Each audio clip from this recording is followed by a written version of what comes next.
Bendito y glorioso Dios, tu obra no se detiene, Señor.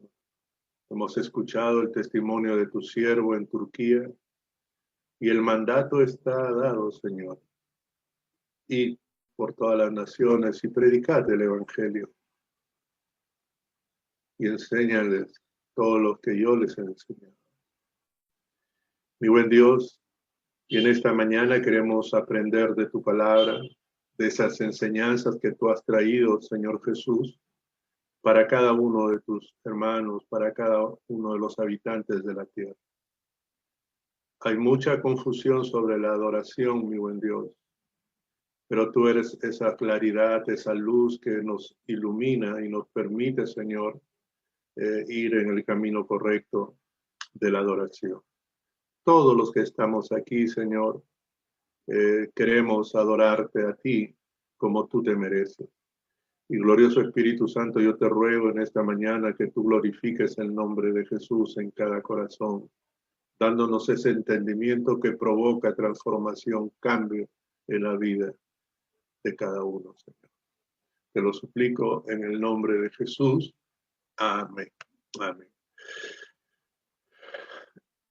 Está basado en Juan capítulo 20, Juan 4, versículos 23 y 24. Mas la hora viene y ahora es cuando los verdaderos adoradores adorarán al Padre en espíritu y en verdad, porque también el Padre tales adoradores busca que le adoren. Dios es espíritu, y los que le adoran en espíritu y en verdad es necesario que le adoren. Si nosotros bien recordamos, este es un contexto donde Jesús está hablando con una mujer samaritana.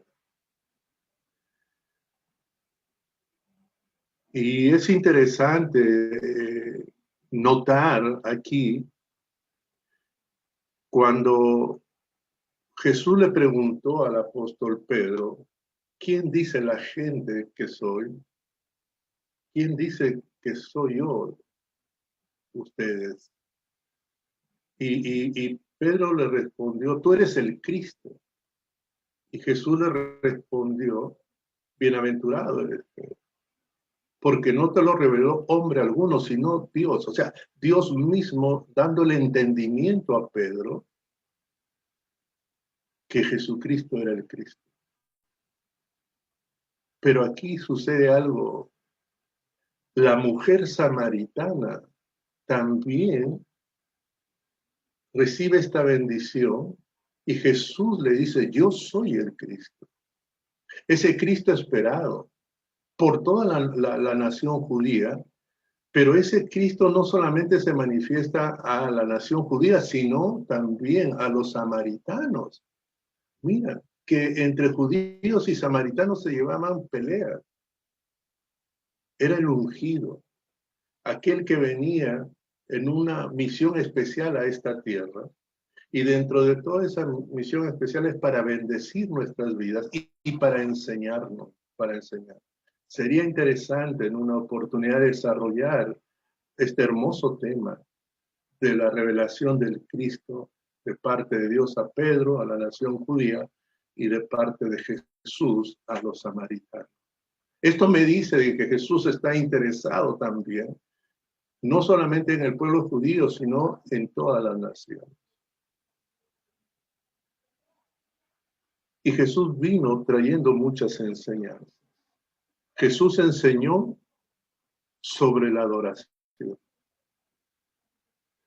Hay muchos conceptos y hay muchas prácticas de adoración en las diversas naciones, en los diversos pueblos, e incluso podría yo decir que hay adoración individual, que podrían estar en lo cierto, pero también podrían estar errados. Y es bueno en esta mañana que nosotros pongamos la atención debida a su palabra y esa enseñanza de Jesús nos vaya edificando más y más nuestras vidas.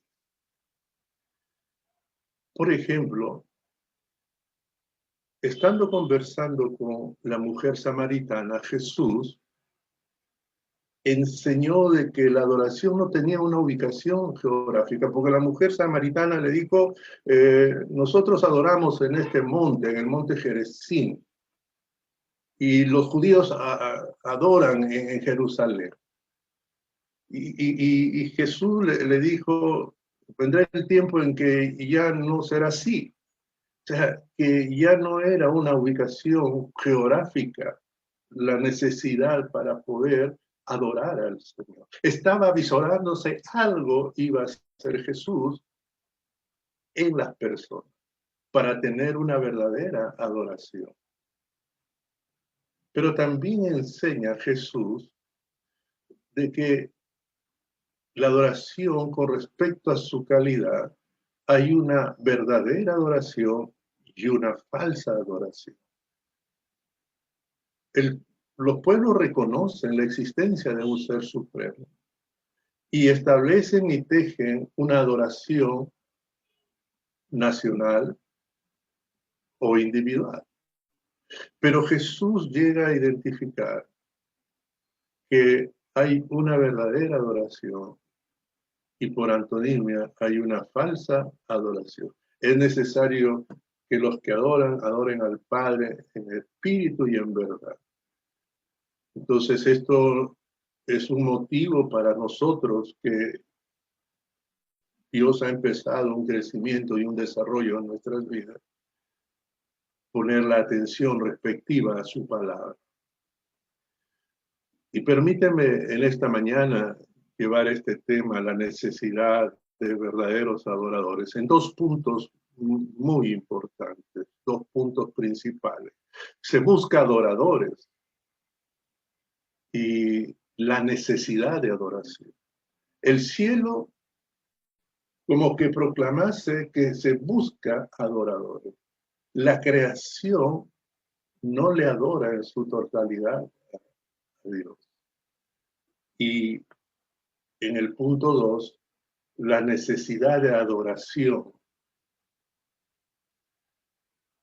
enseña a los seres humanos que es algo provechoso e importante adorar a Dios. Se busca adoradores en espíritu y en verdad. La necesidad de adoración, Dios es el espíritu y hay un tiempo de preparación para ello. Se busca adoradores. En Juan capítulo 4, versículo 23, dice lo siguiente. Mas la hora viene y ahora es, cuando los verdaderos adoradores adorarán al Padre en espíritu y en verdad. Porque también el Padre, tales adoradores, busca que le adoren. Quiero hacer 4 precisiones. Quiero hacer 4 observaciones necesarias aquí. ¿Qué se referirá más la hora viene y ahora es? ¿Qué significará adorar? No digo el concepto individualizado, culturizado, socializado, sino el concepto de adoración que tiene Dios y Jesús enseña. Pero quiero que noten algo, amada iglesia.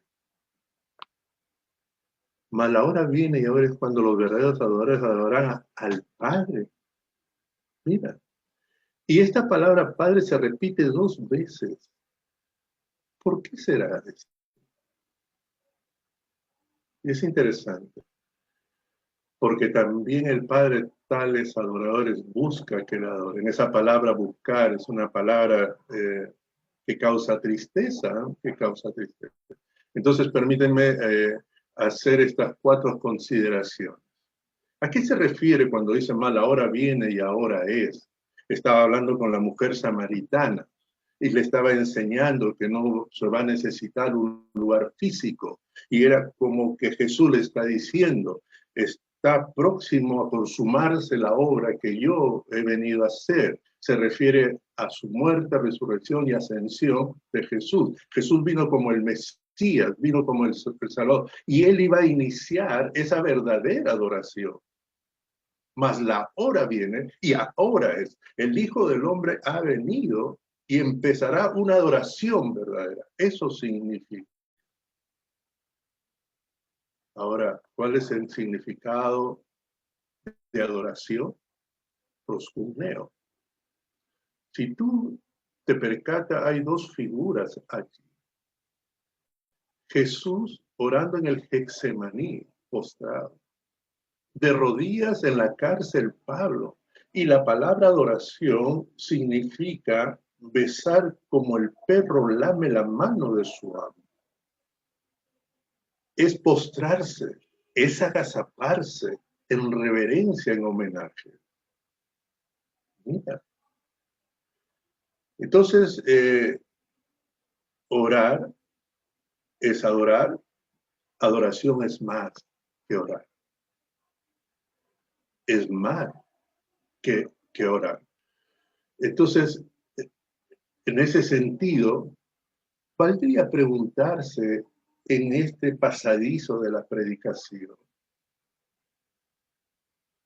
¿cuántas veces nos postramos, nos agazapamos en reverencia, en homenaje, como lo hacía Jesús, como lo hacía Pablo? Es una pregunta interesante.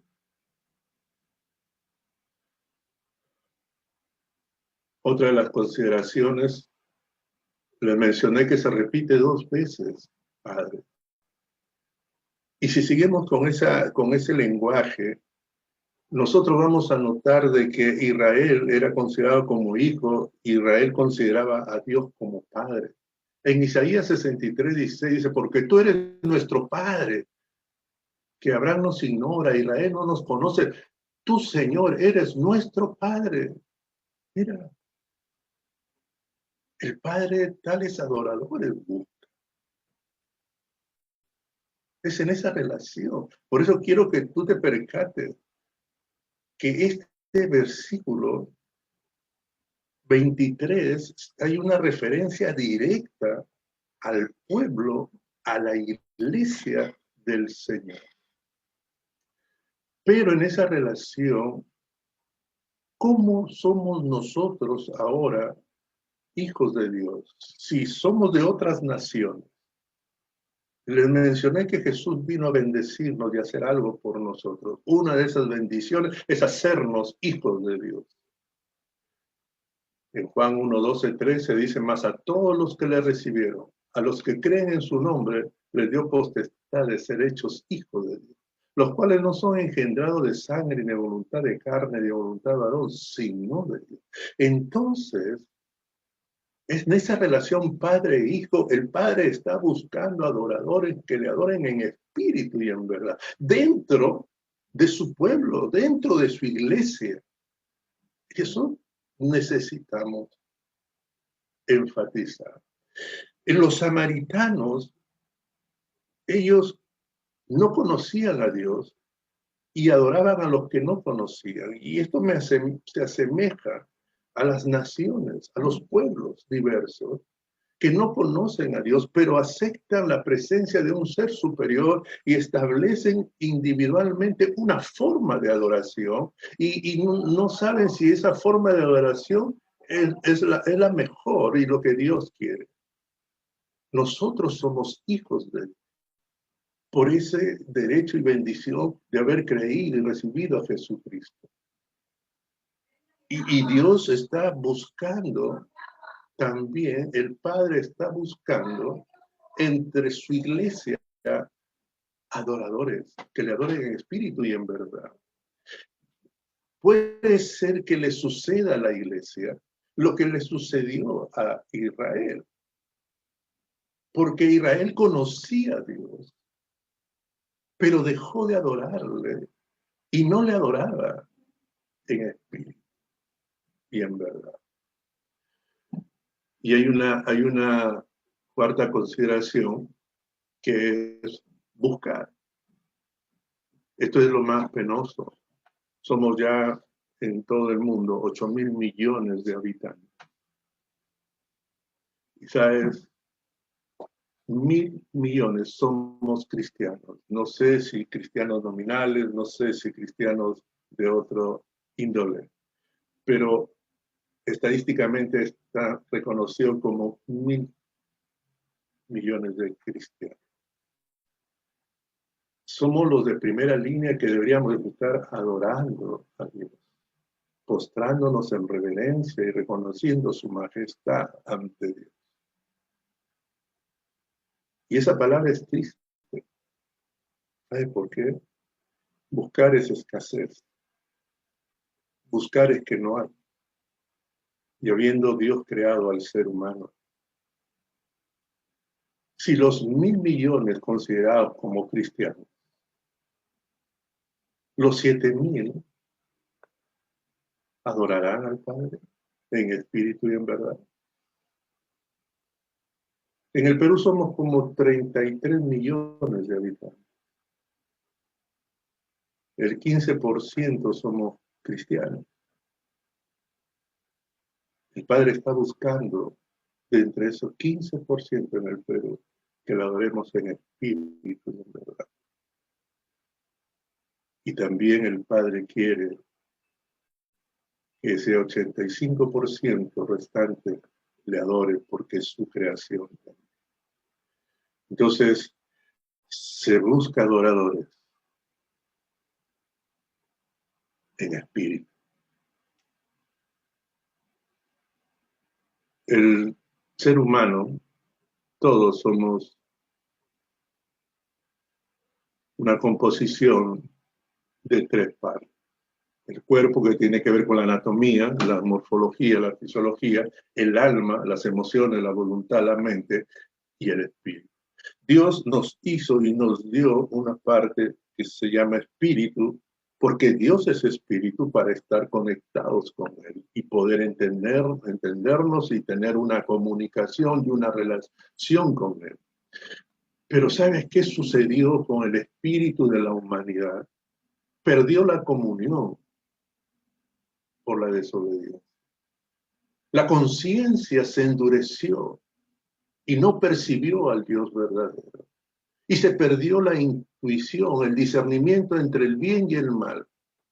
No saben diferenciar entre lo puro y lo impuro, entre lo justo y lo injusto, entre lo verdadero y lo falso.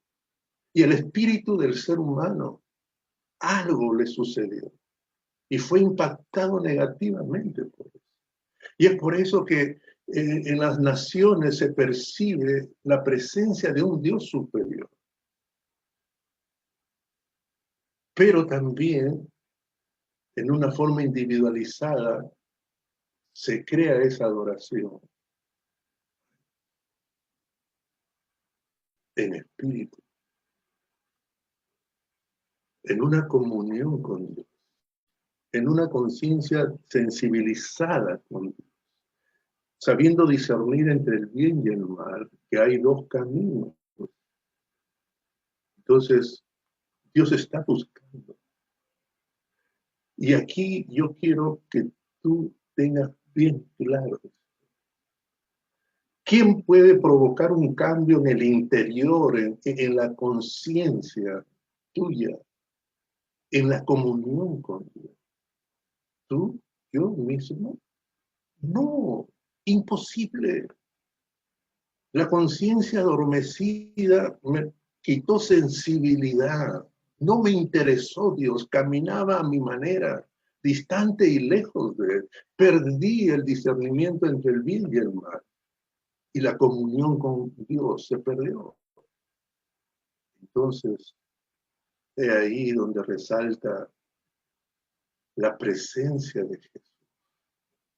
Se necesitaba que nuestra conciencia sea sensibilizada y en Hebreos 9:14 dice, cuánto más la sangre de Cristo, quien por el Espíritu Eterno sobreció a sí mismo a Dios, purificará su conciencia de las obras muertas para servir al Dios viviente. Es tu sangre, es mi sangre, es la sangre del Cordero de Dios, sangre preciosa y poderosa que limpia, sabes, que purifica nuestra conciencia, sensibiliza nuestra conciencia. Y la comunión se recupera también. ¿Sabes por qué? Primera de Juan 1:3 dice, lo que hemos visto y oído, esto os anunciamos para que también vosotros tengáis comunión con nosotros y que nuestra comunión sea con el Padre y con su Hijo. La comunión vuelve con Dios el Padre por medio de la reconciliación de Jesús. Entonces, si la conciencia se sensibiliza y la comunión se recupera con el Dios Padre, ¿sabes? La intuición se recupera, el discernimiento entre el bien y el mal se hace lúcido, y entonces puedes percibir a ese Dios verdadero, y entonces puedes entender qué tipo de adoración quiere. Y es por eso que Jesús dice que se está buscando adorar, que le adore en espíritu, con una conciencia sensibilizada que hace la sangre de Jesús, la purifica, y, ¿sabes? Y en comunión con el Padre. Eso se refiere. Y esto has experimentado tú porque has aceptado y has creído en Jesús. Te está capacitando, te está habilitando Dios para que seas un adorador en espíritu y en verdad.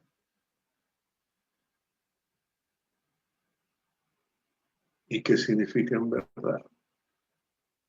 En Juan 14:17 dice, el espíritu de verdad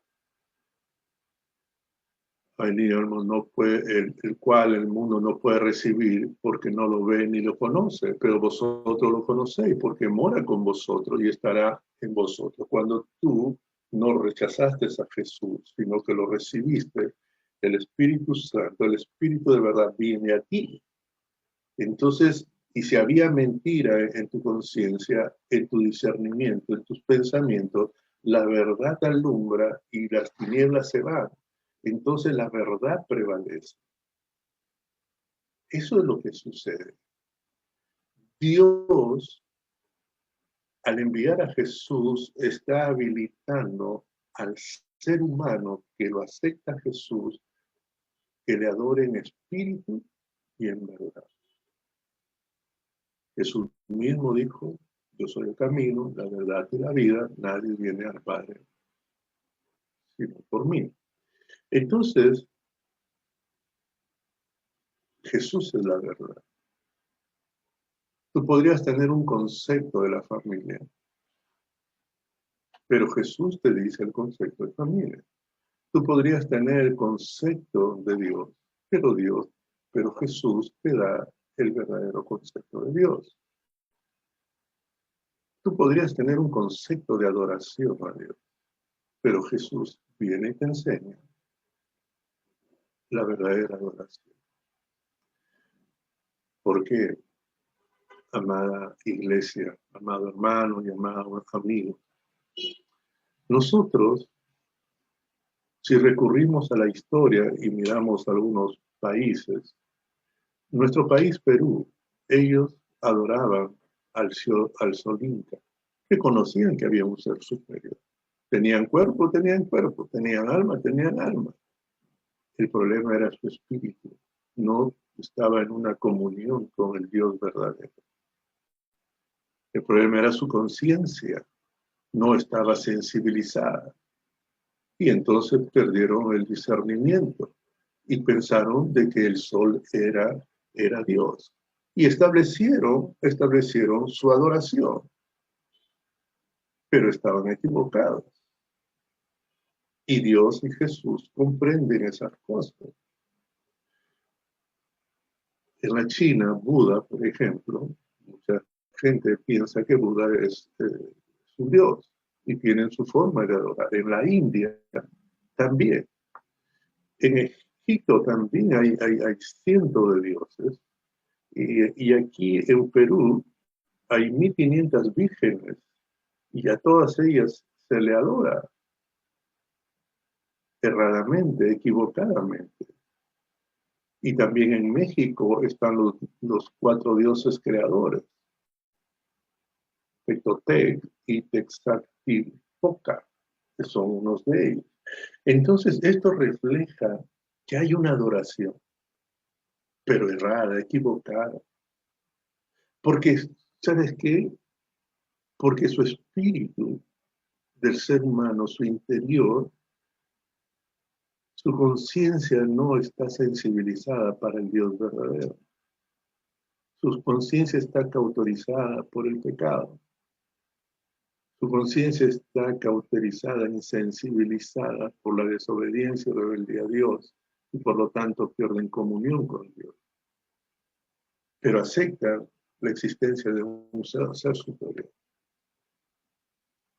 Y es Jesús en su amor que nos trae esta verdad.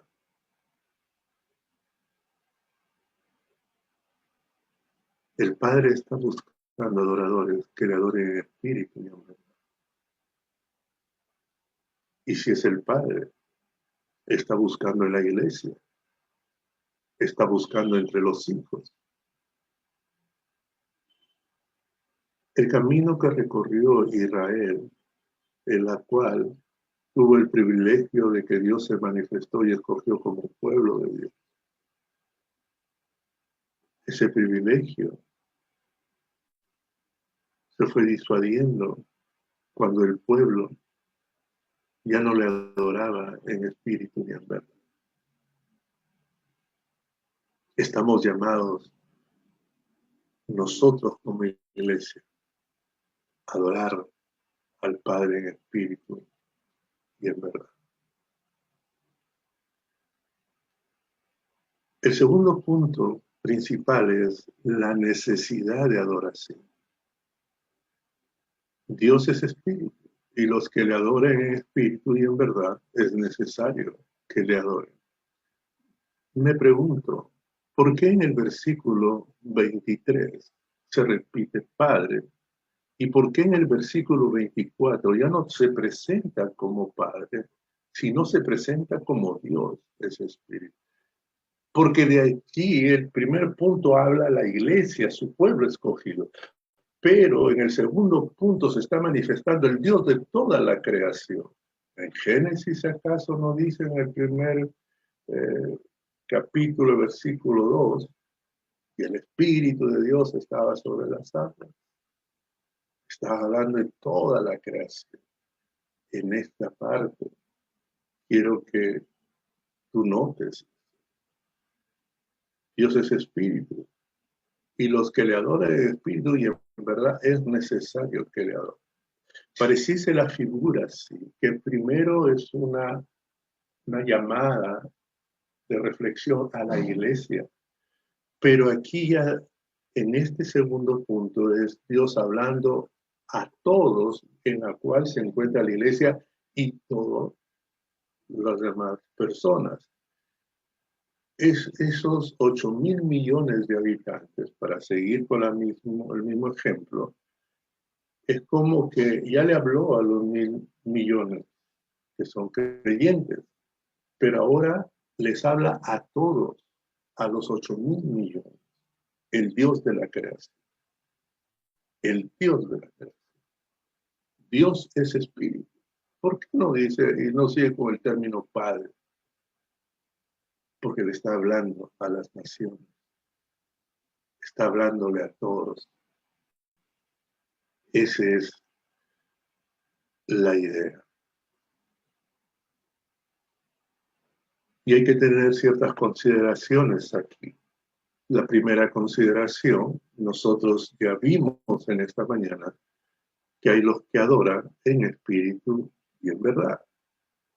Pero también hemos dicho que adoran no en espíritu, sino en la carne.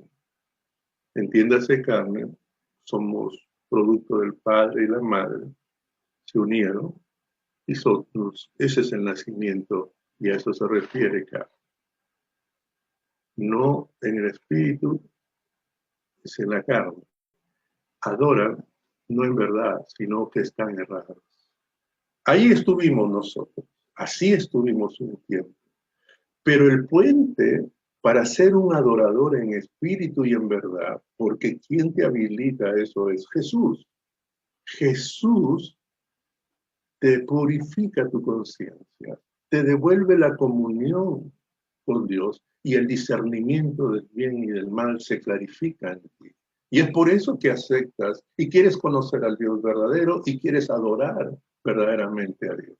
Y sabes, esa bendición es para todos. Los 1.000 millones de habitantes estuvimos primero en una adoración, no en espíritu, no en verdad, estábamos cerrados. Pero gracias a Jesús, el Cristo que vino con una misión, una de las misiones era eso, buscar y hacer que adoren al Padre en espíritu y en verdad. Otra consideración, el versículo dice, Dios es espíritu y los que le adoren en espíritu y en verdad es necesario que le adoren. Miren, necesario, la palabra en el griego stei, significa como obligatorio, como un deber. Es algo conveniente, es algo útil, bueno y provechoso. ¿Para quién, me pregunto? ¿Para quién? ¿Para Dios? No, es para cada uno de nosotros. Es como Dios nos dijese, Víctor, Iglesia Sureste, es provechoso que ustedes me adoren, que se postren reconociendo mi majestad. Es provechoso. Es un deber de ustedes. Es algo obligatorio. ¿Y por qué obligatorio? Porque Dios ha dado a su Hijo y ha hecho esta obra de habilitarnos en esa adoración en espíritu y en verdad. Y si nosotros lo tiramos al charco, si nosotros lo tiramos a la basura, ¿sabes qué? Estamos menospreciando la obra de nuestro Dios. Dios es espíritu y los que le adoren en espíritu y en verdad es necesario que le adoren. Es provechoso, es útil, bueno, para ti, para mí. ¿Cómo estamos con nuestra adoración a nuestro Dios?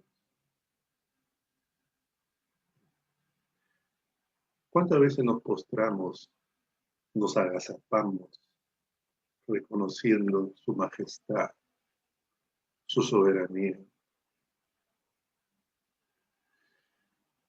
Y aquí hay que decir muchas veces en la debilidad humana,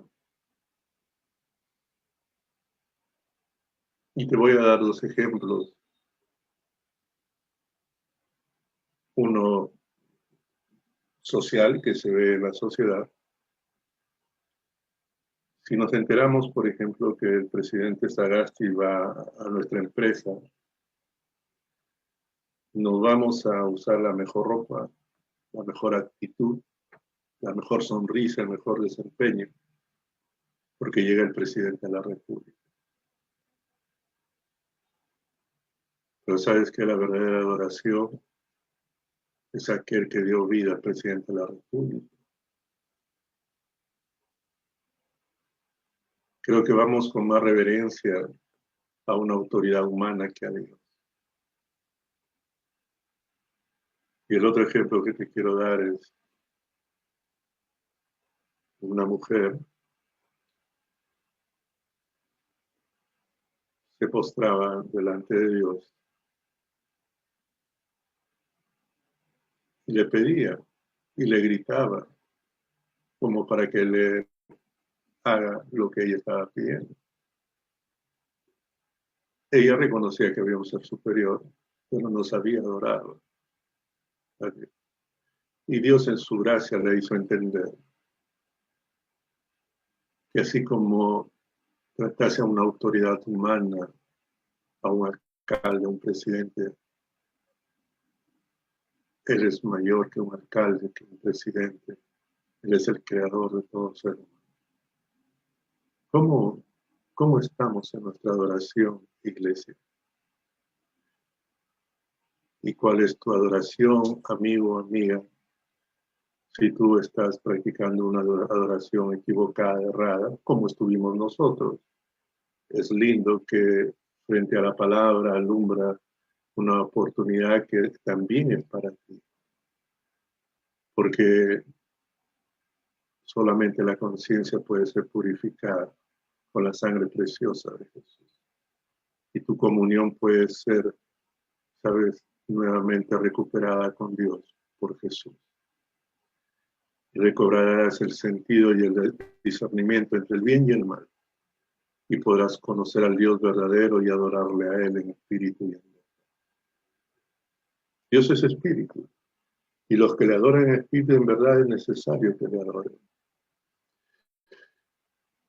Dios es ese espíritu. Te mencioné que ya en Génesis, versículo 2 del capítulo 1, dice, y el espíritu de Dios se movía sobre las aguas. Es el Dios de la creación. Antes, 2500 a 3000 años antes de Cristo, su pueblo Israel estaba en Egipto. Y ustedes ya saben los contextos de la plaga, el faraón no lo dejaba salir y todo, y su siervo Moisés, Dios le dice, que le diga, deja ir a mi pueblo para que me adore. En otras traducciones está para que me sirvan, pero la traducción es más que se apega a la adoración. Deja ir a mi pueblo para que me adore. Mira, 2500 años, a 3000 años. Es un Dios que quiere que le adoremos. ¿Tú qué sientes? O yo qué siento, te lo transmito porque soy humano como tú. Cuando no te dan tu lugar, como esposo, como esposa, como padre, como madre, como ciudadano, y te menospreciarían, ¿no? Hicieran todo lo contrario. ¿Cómo te sientes tú? ¿Sabes? Esa minúscula imaginación que podríamos nosotros tener frente a este decir. ¿Te imaginas la humanidad no adorando a Dios? ¿Su pueblo no adorándole a Dios? Es como diciendo, no me interesas, no le reconoce su majestad. Deja ir a mi pueblo para que me adore. Y en el otro lugar está en Apocalipsis, en el último capítulo de Apocalipsis, y Apocalipsis te habla de las cosas futuras. Estoy tratando de anexar que a través de la línea del tiempo, tanto en el mundo físico como en el mundo espiritual, porque el reino de Dios es algo espiritual, que nosotros no podemos visualizar ahora, pero después. Pero ellos sí nos visualizan, sí ven, y escuchan nuestro hablar, nuestras conductas, nuestro caminar. Dios, ya Proverbios 15:13, los ojos de Dios están en todo lugar mirando. Están los ojos, están los oídos, entonces te miran y oyen todo lo que tú y yo hacemos. Entonces, uniendo esa línea del tiempo en el mundo físico y después el mundo espiritual, la adoración se convierte como esos diamantes necesarios que alumbran y Dios quiere que nosotros le adoremos. En Apocalipsis 22:9, ese suceso, el contexto es cuando el apóstol Juan, él, después de haber sido bendecido, de ver tanta revelación, se encontró frente a un ángel. Mira, y esto es lo que dice en el versículo 9. Pero él me dijo, no, cuidado, soy un siervo como tú, como tus hermanos los profetas y como todos los que cumplen la palabra de este libro. Adora solo a Dios. Dios diciendo y mandando a Moisés que le diga al faraón que deje ir a su pueblo para que le adore. Y en el futuro también está la adoración. Y este ángel dice, adora solo a Dios. Nuestro Dios es digno de adoración. Amén y bendito sea nuestro Dios. Es el único digno de adoración. Entonces, cuando nosotros vemos en ese mundo espiritual, en lo futuro que va a ocurrir, voy a tomar dos textos nada más, Apocalipsis 4:10 y Apocalipsis 7:11, para que veas que todos los que están aquí adoran. Apocalipsis 4:10 dice, los 24 ancianos se postran delante del que está sentado en el trono y adoran al que vive por los siglos de los siglos y echan su corona delante del que está sentado en el trono. Está hablando, está Dios en su trono, 24 ancianos, ellos diariamente se postran y adoran, y aparte de eso, echan sus coronas delante de nuestro Dios. Mira, ahí está la adoración nuevamente. En Apocalipsis 7:11, y es algo interesante porque está asociado con nosotros, en el contexto que está hablando, desde el versículo 9 hacia adelante, está hablando de que había una multitud, una muchedumbre de ropas blancas. ¿Dónde estás incluido tú? ¿Dónde estás incluido yo? ¿Dónde están incluidos todos los que han recibido a Jesucristo como Señor y Salvador?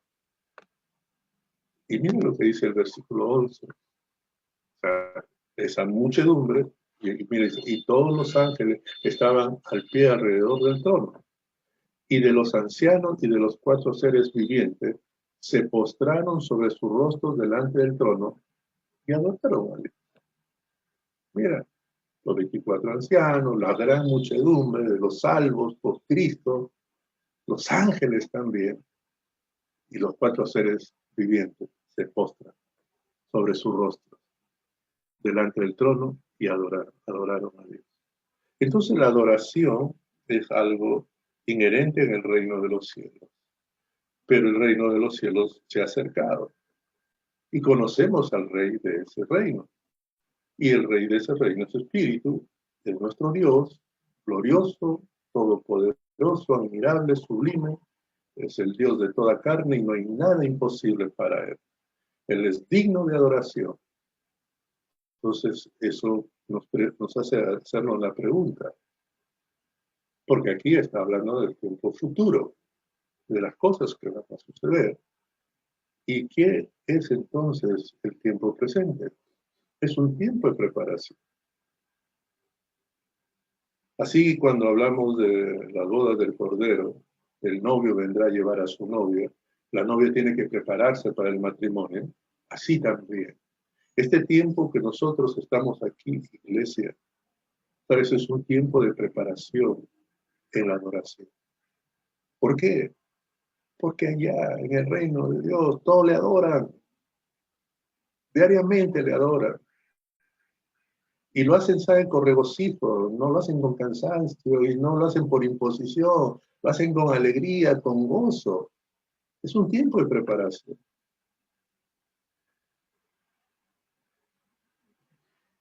En Salmos 8:5 dice, le has hecho poco menor que los ángeles y lo coronaste de gloria y de honor. Se está refiriendo al hombre. Dios nos ha dado a nosotros, a todos, una corona de gloria y de honor.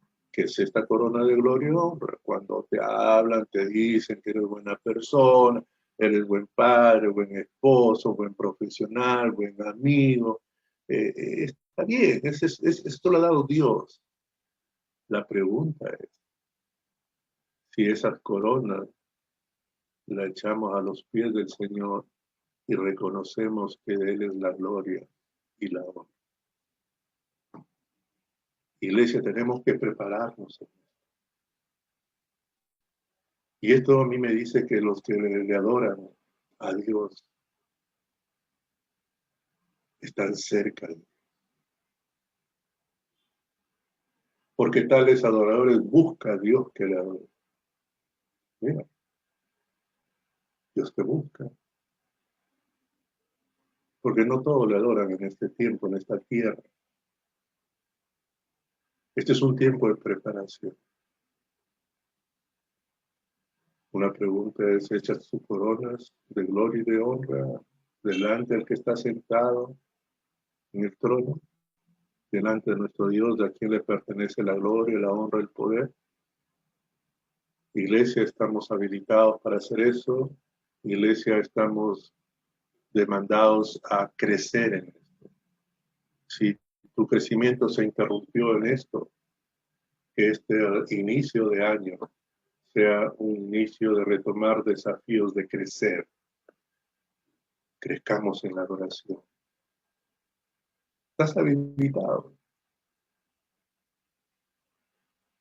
Tu conciencia ha sido limpiada y sensibilizada, purificada. Tu comunión ha sido restablecida. Tu discernimiento del bien y el mal se ha aclarado. Sabes del Dios verdadero. Y la verdad ha venido a ti. Adoremos a Dios en espíritu y en verdad. Es un tiempo de preparación. Crezcamos en ella. Si no lo hemos hecho, si dejamos de hacerlo, sea ocasión de cambiar la actitud, porque Dios nos ha llamado en la eternidad. No te olvides que vamos a ser adoradores, porque tú estás dentro de toda esa muchedumbre de ropas blancas que le dan cánticos al Cordero y se postran ángeles, los ancianos, los seres vivientes y esa muchedumbre diariamente se postra delante de nosotros. ¿Quieres dos ejemplos? Jesucristo y el apóstol Pablo. Jesucristo en el Getsemaní, él se adelantó un poco más, se inclinó rostro en tierra, se agazapó mientras oraba. Padre mío, si es posible que pase de mí esta copa de sufrimiento, sin embargo quiero que se haga tu voluntad, no la mía. Jesucristo es tu modelo, es nuestro modelo, que nos enseñó. El apóstol Pablo, en Efesios 3:14 dice, por esta causa doblo mis rodillas. Que dice, por esta causa doblo mis rodillas ante el Padre de nuestro Señor Jesús.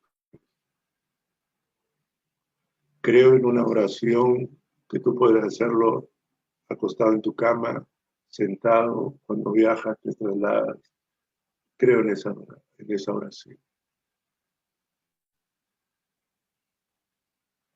Pero sabe que doblar las rodillas, postrarse y agazaparse es adoración. Y en ellos tenemos que crecer. La adoración es más que la oración. Si te postras de rodillas, estás reconociendo la majestad de Dios, la omnipotencia de Dios, pero no por mimetismo, sino porque lo entiendes y te arrodillas delante, que lo puede hacer todas las cosas. Te arrodillas delante de aquel que nada es imposible para. Él es el Dios de toda carne.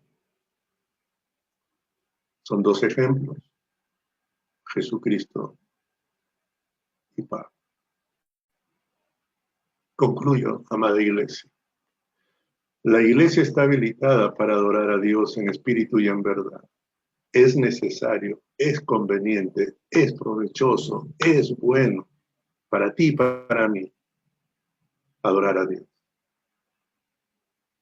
Echemos nuestras coronas delante de Él. Esa corona de gloria y de honra que tú tienes.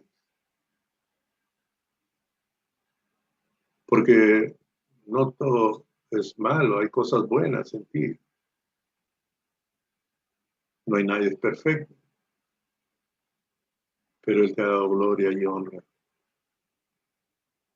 Echa tus coronas delante de Él. Nuestra voluntad sea sometida a su voluntad. En una adoración, Jesús se postró en el Getsemaní y le dijo, no se haga mi voluntad, sino tu voluntad. Y en esto es un aspecto progresivo. Jesús nos enseñó en Getsemaní, ya se iba a la cruz a lograr la redención para todos nosotros. Pero déjame decirte algo aquí. como esto es algo progresivo, en crecimiento, la voluntad de Dios tiene que ir haciéndose en todas las áreas de nuestra vida. Por ejemplo, tomo un ejemplo. Si Dios nos dice que debemos de perdonar a esa persona que nos ofendió, que nos calumnió y que todo, ¿sí? Así como Jesús en el Getsemaní le dijo, no se haga mi voluntad, sino tu voluntad, así también nosotros, si queremos crecer en esto, tenemos que decir que no se haga mi voluntad, porque mi voluntad es no querer perdonar. Que se haga tu voluntad, Señor. Voy a perdonar. Y concluimos también que Dios es digno de recibir la gloria, la honra y el poder. Amada Iglesia, te invito a hacer una oración, queriendo dejarte en tu corazón esta pregunta.